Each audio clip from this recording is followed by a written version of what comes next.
think if I knew what I know now and had the option to put it on the table back then, I don't think the world would have been ready for it, right? The biggest stigma that came with Mm. neurodivergence as my years as a teen, not that I knew, but ADHD was always this thing of like, you're a special needs kid, right? It was like you needed learning support and all that sort of stuff. And in school, you would not want to be diagnosed ADHD because then you're out of the norm.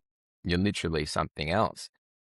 Now, I think there's more opportunity for it, but I think a lot of leaders, particularly leaders that have been in their leadership position for, you know, decades now, or that have started businesses themselves, they got to be careful in understanding that the workforce itself is changing, right? We are having people now that are more and more focused on what does my work-life balance look like?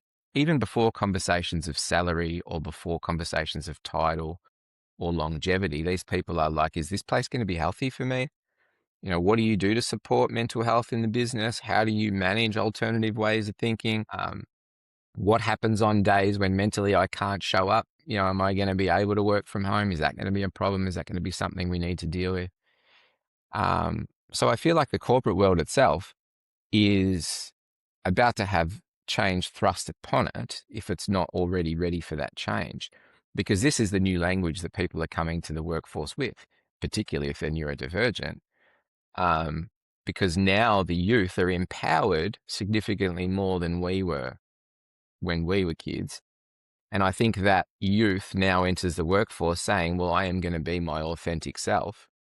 Am I allowed to be my authentic self? Because if I'm not going to be working here. Because I suppose like something simple that I think when we're thinking about change and we're thinking about a younger generation coming in and asking these things at the workplace, it sounds like it's something big, but really, for someone like yourself, I'm interested. Is something just like having the autonomy to take yourself off into your own space and work for a couple of hours the kind of things that need to happen from leadership just to make things easier? Yeah.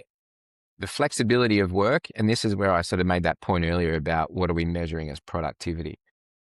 The nature of a neurodivergent brain is that it was just never meant to function between 9 to 5, Monday to Friday.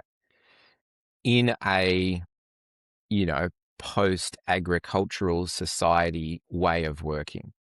It's why we always struggled so much at school. It's why we're always diagnosed as being difficult learners, because we don't fit into that framework, right? Sometimes our brains are on, sometimes our brains are off. We're not in charge of that.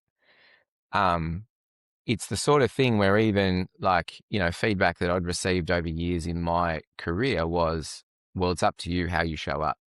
When you're getting negative feedback, the conversation is it's up to you how you show up.